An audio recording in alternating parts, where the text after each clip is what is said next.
7, 6, 5, 4, 3, 2, 1. Good evening to you. This is the Bills Pressure Front Podcast. I'm your host, JT, with my co-host, Lorenzo Alexander. Zoe, what's going on? What's good with you, brother? I'm doing well, just chilling. Been working on this grad application for Cal all week, going for my master's in social welfare with an emphasis in sports. So I've been working on that, grinding hard in the mornings on it. My man Zoe, always on the move, always grinding, man, never stop. Hey, you gotta obviously we gotta get to this Bills Arizona game and the bye week and things like that. But did the kids play the flag game this week, the playoffs? Yeah, they won the game. I think my son had I don't know, he had Mason had 3 or 4 touchdowns. This team actually beat them. We played them early in the year and we missed the game because it was their spring or winter break, fall break, whatever it was. And we went up to the Grand Canyon and they beat us early in the year, so they didn't know about him. And so this time we came back and we beat them 38-12 or something. We blew them out. But the team's just gotten a lot better, man. The kids overall have just improved so much, and it's really cool to see their development. I mean, I love coaching. I actually had butterflies before this game too. Like, it's a playoff. You know, you lose, you go home, you done. So I'm all in. Zoe getting those competitive juices flowing out there with that flag, man. Hey, you know, my fantasy team is not doing too well. Do you think they'll let me pick Mason up? Because the last 3-4 weeks, man, he been getting those. You know, I need those extra couple points, man. You know, he put them. I feel you, man. Yeah, he does. He's been putting them up, man. It's fun to watch him go. So just keeping him grounded and keep working. But he's having fun playing. All right. Hey, guys, we got a short show for you guys tonight. It's the bye week. We want to touch on a few things, and we're going to get rolling. So, obviously, we had a big game versus Arizona this week. I mean, I was looking forward to this contest period, win or lose or draw, because this was just a good football game. We talked about it last week. Actually, you and your family actually got a chance to get at the game. How was the experience, man? Because it's different, you know? Yeah, it was good. I mean, it actually wasn't, because they pumped sound noise in, so it didn't feel too weird. There was a couple of times where the sound went out and it was like this dead silence because it's only like 4,500 people or so in there. But other than that, I actually enjoyed it, man. I could space out because there's nobody in front of you, there's nobody behind you, and then to your right or left, you either have 4 or 2 seats, depending on where you're sitting in the row. So I was comfortable. I didn't feel like I had to stand up. The only issue I had, which I've been kind of telling folks, was it was too soon to go to a game where I was cheering for the opposing team just because of the nonsense, you know, how they talk, how people talk, especially fans when they get a little liquid courage in their system. And so after the game, this one dude just got really loud, called out my name a couple of times, cheering. And then as we were kind of leaving, he started getting louder, cheering as we were leaving after they won the game. And so I had to look the dude down and like, man, you better chill out. Gave him that death stare and make him calm down because I was really ready to, put hands on him, even though I wouldn't do that. Just how I felt inside. No, I got you, man. I guess I didn't think about that, going to a game where it's not a lot of fans and actually being able to hear everything. Yeah, I guess that's a little different. I'll be honest with you.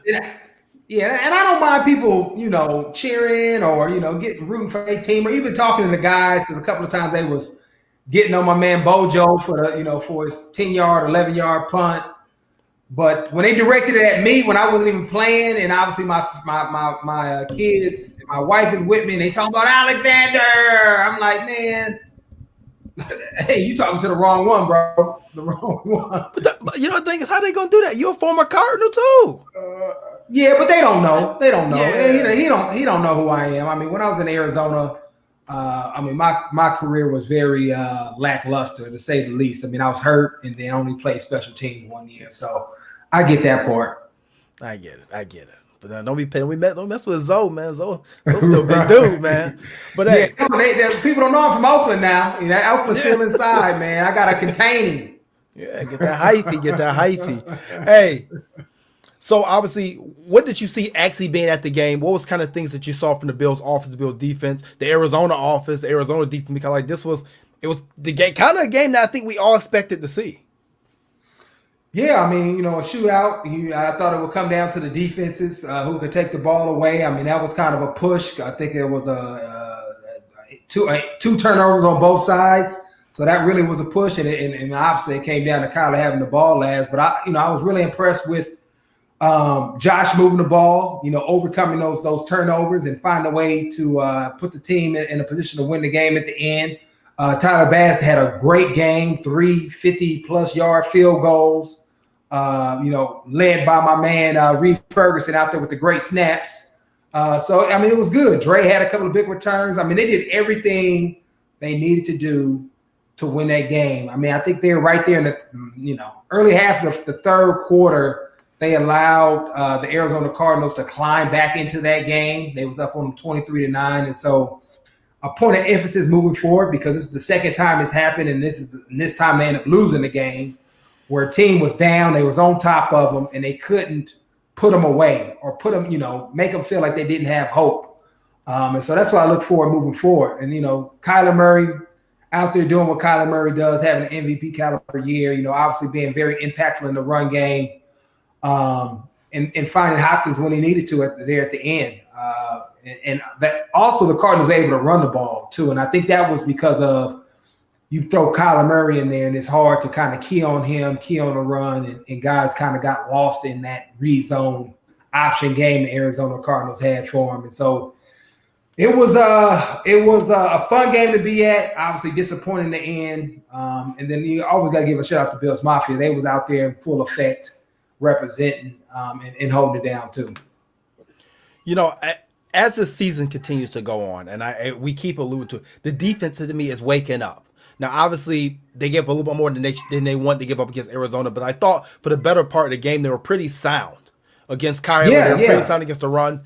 I mean, the first half they shut them down. Yeah, I mean, the first half they shut them down. I think they gave up 9 points in the first half, and so they had their number. I mean, but when you give up field position, turnovers, and you continue to allow a team like that to stay around, Kyler Murray can explode anytime, especially when you think about DeAndre Hopkins, who they have, and obviously Kyler, what he's able to do, and they were able to make some big plays in that game. But I thought the defense did well into that second half, where they was able to kind of move the ball and go down, and then obviously the last play of the game, which was lucky in so many different ways, but it was able to happen because of the talent level of Kyler Murray and DeAndre Hopkins. People all week I've been talking to people about this play, and after the game, obviously we know what happens. The Bills lose. Social media just gets crazy, and in my opinion, it gets totally out of hand. and people end up treating this team as if they're not 7-3 and talking about them like they 3-7, 2-8. I mean, to me, it's a little ungrateful, and I'm just sorry to say that. To me, it is a little ungrateful, but. DeAndre Hopkins made a great play in football. I mean, we can make all these excuses. Poyer knocked White off. White tried to intercept it. Listen, from Little League up, they teach you to try to get the football at the highest point. And in my opinion, he got the ball at the highest point of the guys that didn't get just as high of him. It was a great play. Yeah, it was. I mean, he made a great play. I mean, obviously around those guys, those things did happen. That's what allowed him to catch the ball. As far as, Poyer running him, I don't know if Trey was trying to intercept it or not. He would have to tell you that. I couldn't tell. I think he was just trying to high point the ball too. Maybe you think about grabbing arms, but at that point in the game, man, you're just trying to make a play, and you have your 3 best playmakers, guys that know how to track the ball, in position to make a play. And DeAndre Hopkins, who's top 3 in the league right now, made a better play. And things like this happen, but it doesn't define you as far as who you are. I still got great confidence in those guys, and hopefully they can move past this. I know it's eating at them because they got to sit on for essentially 2 weeks, but you still got a lot of football left in front of you. You're in a great spot. You control your own destiny, and at this point of the season, that's all you really can ask for. And so just keep pushing, keep moving. Yeah, we wish we would have had that one, but hey, it didn't go our way. Now let's move on and on to the next. Yeah, and that's the same way I felt about it. Like I thought it was just a great play. And at some points, playing any type of sport or any type of athletics, sometimes you just have to give somebody a round of applause for a great play. Sometimes someone just did something a little better than you. Sometimes it wins the game, sometimes it loses the game. It is what it is. But this team is, like you say, they're still control their own destiny. They're going into the bye week 7-3, actually 7-3 for 2 years in a row now. And this is what I want to talk to you about because Sean McDermott record coming out of the bye since he's been with the Bills is 3-0. I just want to give us some insight on maybe what some routines is, how he prepares the team during the bye week, what he does mentally, and all that type of things to get him back on track. Yeah, and it'll be interesting. I don't know how he handled the bye week because of COVID and whether or not he let guys go early just to mitigate the opportunity for contact tracing and all that stuff to continue to occur. If somebody is positive, I don't know, but just thinking ahead and how Sean normally thinks about things that could be an issue. Maybe he handled the bye week differently before I kind of tell you what he traditionally does. He doesn't treat the bye week as a bye week. We normally have 2 to 3 good solid practices. I know his first year we did 3 practices. I think the last couple of years he more kind of pulled off because he kind of established himself in the culture and we were a much better team. And I think we maybe had 2 practices, but we were out there with the point. It wasn't like, oh, we don't have a game this week, let's dilly-dally. No, let's get in, get our work, make it quick in and out, and let's focus on some things that we may have had some mishaps on or some blemishes a part of our game. And so let's make sure that we're correcting these things. And then he'll mix in a little bit of the opponent that we have coming up. But then he's also a big proponent of making sure guys get out, get fresh, get recharged mentally as well as physically. And then making sure guys are getting healthy so that when you come back, you're back to full force and you can make a run, especially here in the back half of the season. And so then we come in on that Monday, get a good flush, and then kind of get an extra day of work jumping on the upcoming opponent. And so he has a great plan. I think guys like it and have adapted to it. And that's why we normally are really prepared coming out because we almost have 2 weeks of working on the opponent, but also getting ourselves better from a fundamental standpoint and making sure that we're correcting some of the issues that we might have had leading up to that bye. Right. One of the things he said in his presser this week was getting that running game going. He said that's going to be a point of emphasis coming out of the bye is how can we get this running game going because obviously, you would like to run the ball a little more, obviously control the clock a little bit better, especially in the second half when you have leads, things that such. But how important is it for them to get this bye week going after the bye week and get Singletary and Moss more involved in this offense? I mean, it's essential. I mean, anytime that you can become a 2-dimensional team, it makes it that much easier to win games, close out games when you're up, a couple of scores, and you can run the ball, but you don't feel like you're running the ball just to punt it after 3 plays. So you want to be able to run it at a high clip. So, you may run the ball 2 times in a row. You got a first down and you have taken a significant amount of time off the clock. And so those are the things that Sean is probably thinking about. How can we impose our will on teams to be 2-dimensional? And then once we've established our dominance in the game, how can we close out the game by running the ball and not have to depend on Josh and the passing game and what those guys have been able to accomplish there? Because sometimes it's not there. And then we have an incomplete pass. Obviously, the clock stops. And that's additional time, additional plays that you have to defend or prevent an explosive offense like the Arizona Cardinals or the Los Angeles Rams or whoever it may be moving forward from coming back. And so I think he's thinking about it from big picture. Yes, you want to be able to run the ball, be 2-dimensional, but also be able to close out games. And obviously, like you said, you mentioned getting into the bye week, getting recharged, getting healthy. Obviously, Mitch Morse, I think he was kind of held out. I think he was held out of this last game because of the concussion. And obviously, if people understand the concussion protocols, he was cleared to play, but that's his 5th concussion. And you have to start being really careful with these type of things, especially after. You have to be careful after 1, but especially when you get number 5, you really got to start being extra careful. And obviously, we got Mongo Feliciano. Mongo Feliciano back in there. So, I mean, we're going into the bye pretty much for the better part healthy. Obviously, we had a couple people out for this game, Josh Norman, Dean Marlowe, and Levi Wilder, which was huge because of the COVID protocols and things of that such. Coming out of the bye week this healthy, coming out of the bye week 7-3, and let's really take a look at this Bills schedule coming up because I don't want to say it's favorable. Every NFL game is a tough game, but compared to the first part of the season, this schedule is pretty favorable in my opinion. Yeah, I mean, how there's some much? winnable games in there. Yeah, But you look at it. I mean, you have the Chargers, who have lost a lot of close games. Have a solid young quarterback. Obviously, he's a rookie, but he's playing at a high level. The 49ers road game, right? Have to be able to travel West Coast once again. I know they're banged up and hurt. You have to be able to play them. Pittsburgh is Pittsburgh, undefeated right now, playing at a high rep. And then you have 2 divisional games in there where anything can happen. So it's favorable. I can see them, just looking at Denver, I think it's on there too, which should be a winnable game. Easily getting to 10 wins. And then, 11 and 12 is going to be, you're going to have to fight for 11 and 12, and then 13. I mean, they can win all these games, but just being realistic, going,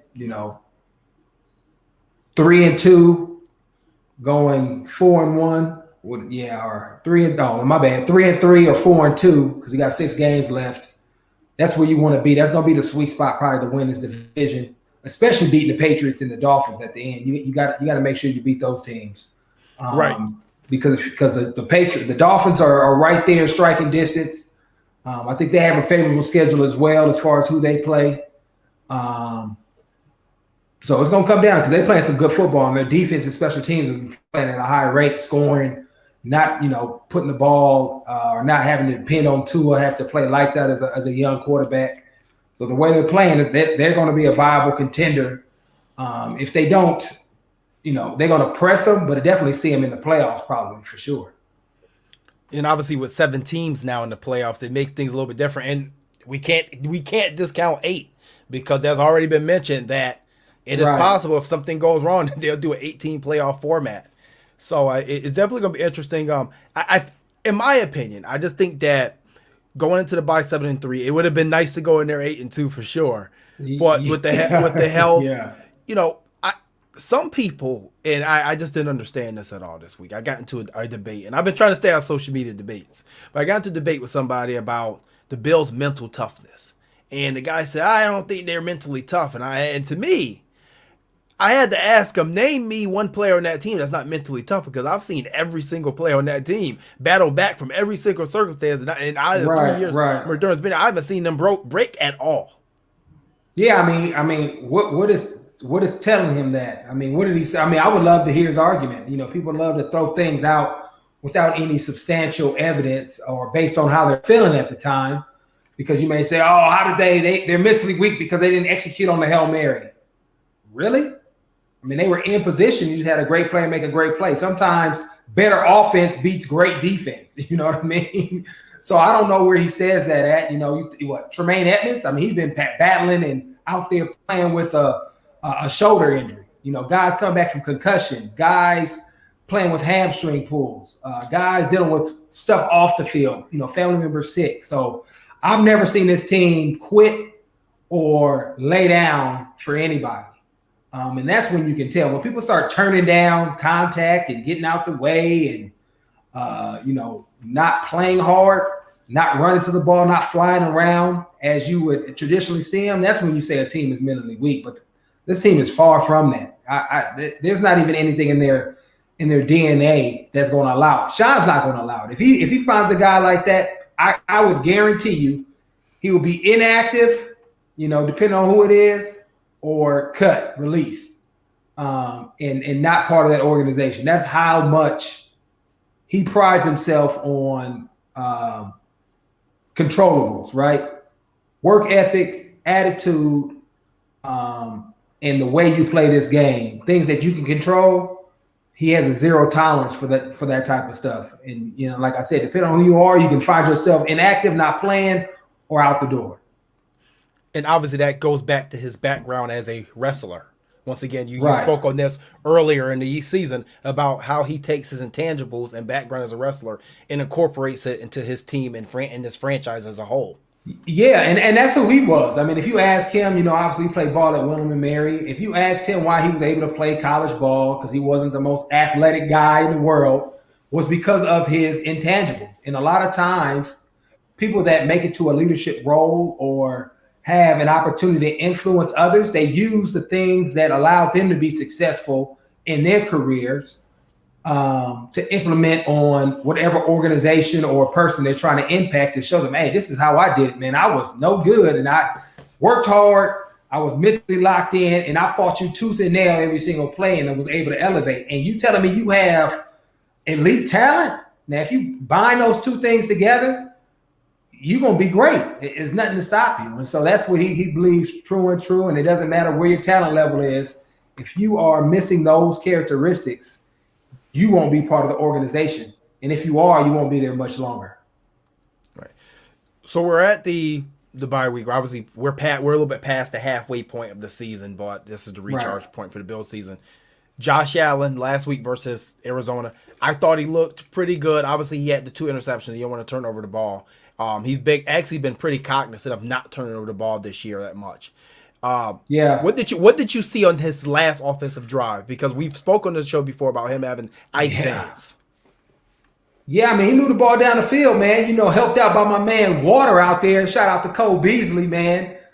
Just killing the DB killer, man. It didn't matter who they put on him in the game. And so, as good as Josh was on that last drive, obviously Cole Beasley had that one-hand catch. I just got to brag on Cole Beasley a little bit. I know you asked me about Josh, but he doesn't get enough praise, man. He's literally open, and I always say this every play, man. He broke several guys off. It didn't matter if it was Byron Murphy, Patrick Peterson. Nobody could guard him one-on-one.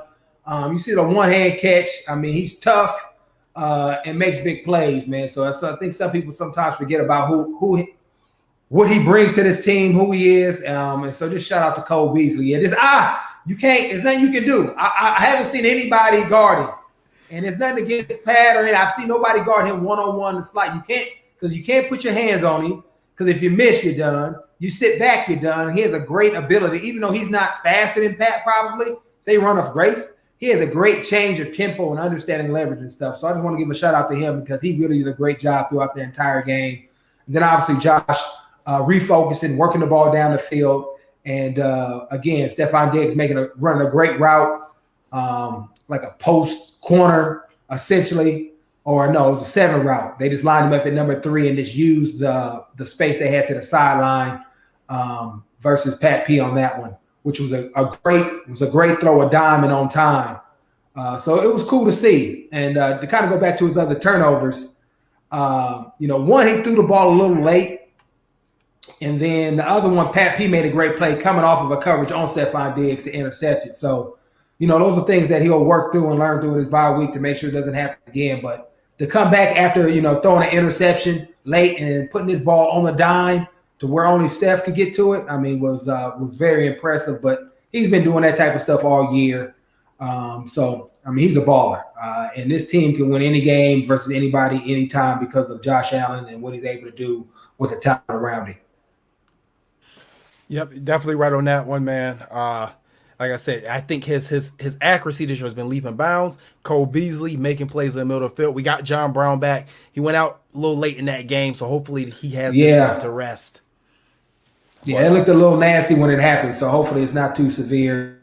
And like you said, he has a great week to do it, because now he has essentially, 10 to 12 days to rest up and get healthy and get back out there, because that's definitely a guy we need to continue to stretch the field and open up other areas, because he had another big run, and that quick screen game to him, which was an explosive play. I thought he was going to take it to the house, but, put him in a position to score. That's right. So obviously this is a bye week and we don't have a game this week, but what are some of your keys to the Bills coming out of this bye week, recharged, refreshed, and getting ready for the next ball game? Yeah, I mean, I think it all depends if you're, single, significant other, kids, all that stuff matters. But for me, one of the biggest things as I got older was just getting away from it. I think when you're young, you think you have to grind. And I think for some guys that may work, your quarterbacks, guys that don't have to, physically go out there and endure a lot of pain, but just getting away from it, refresh, get away from the game, let your mind be elsewhere, because you have been locked in for so long. What is this? 11 weeks into the season, 10 weeks into the season. So get away, recharge, maybe look at a little film, maybe look at some games or whoever you're going to play, just to kind of get a little bit of a feel for them. but spend time with your loved ones. Obviously, with COVID, can't do too much. It's got to be, either outdoors somewhere, hanging out with you and whoever's been in your household, or just doing something fun at the house. But it's really key to get mentally recharged just as much as it is to get physically recharged. And so if you do have any ailments, making sure that you're up there at the facility as frequently as you can be, seeing Joe, Mika, Nate, and the whole crew to make sure that you get back, because they do an excellent job. So then that you can come back and then hit it hard, because now you went for it until late February. Now that's got to be the mindset. Obviously, still 1 week at a time, but that's how you got to be prepared to do it. Go in getting ready for the playoffs. And before we go, Tua in Miami, he made a little bit of a rookie mistake, giving the media some content this week saying that he thought the NFL would be harder than what it is. Is that any extra added motivation for these defenses coming up in these next couple games? Yeah, I mean, that's just a rookie just talking. He hasn't hit it. It's gonna hit him sooner or later. I mean, he got baptized his first week, and Tua's such a nice dude, so I don't even know if he meant anything by it. But he definitely added some fuel to the fire for, I know, at least some defensive coordinators or somebody trying to light him up. So I would look out this weekend, Tua, and then obviously moving forward, because that's gonna go on the board. Somebody gonna put that. NFL is not that hard. All right, okay. After you got baptized the first week and fumble, and they got taken to the house, it's not that hard. All right, but hey, it's a rookie. A rookie being a rookie, man. Sometimes it just floating, man. That's why rookies need to be quiet and listen. Don't speak. At first, I think he got a loaded question, and I think that's what happened. I think he got a loaded question and he answered it wrong. I think PR get on him. He won't do it again. I don't think he meant anything. I don't think he meant it like that, personally. But hey, Zoe, like I said, we had a short show for tonight. It's a bye week. We got a good Cardinals Seahawks game on. Go ahead, make sure you guys go watch that. Anything you want to announce? Anything you got going on? What do we got going on? No, just trying to figure out how we can serve the Buffalo community during the holiday. So working on some of those things. So hopefully in the next couple of shows, we can announce something around Christmas or even maybe Thanksgiving.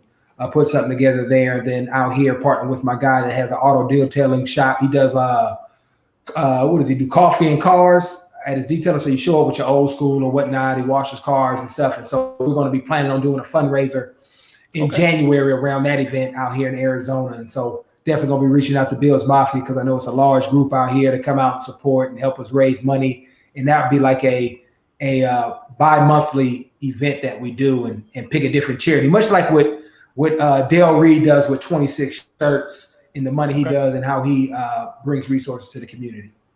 Well, I'll tell you what, we'll have to link up with the Arizona Bills backers and get them out there to help give you a hand, because they were in full force of that game. But hey, guys, that was our show tonight. Thanks for tuning in on this Bills bye week. I'm going to get some rest now. Zoe going to go get some rest. I know he's staying for the Masters. He's getting the Masters in. But, hey, we'll catch you guys next week. Remember, 8:30 again. And, Zoe, as always, thanks for tuning in. Zoe, thanks for joining me. And, guys, get some rest. Bye week. Let's go Bills, man. All right, peace.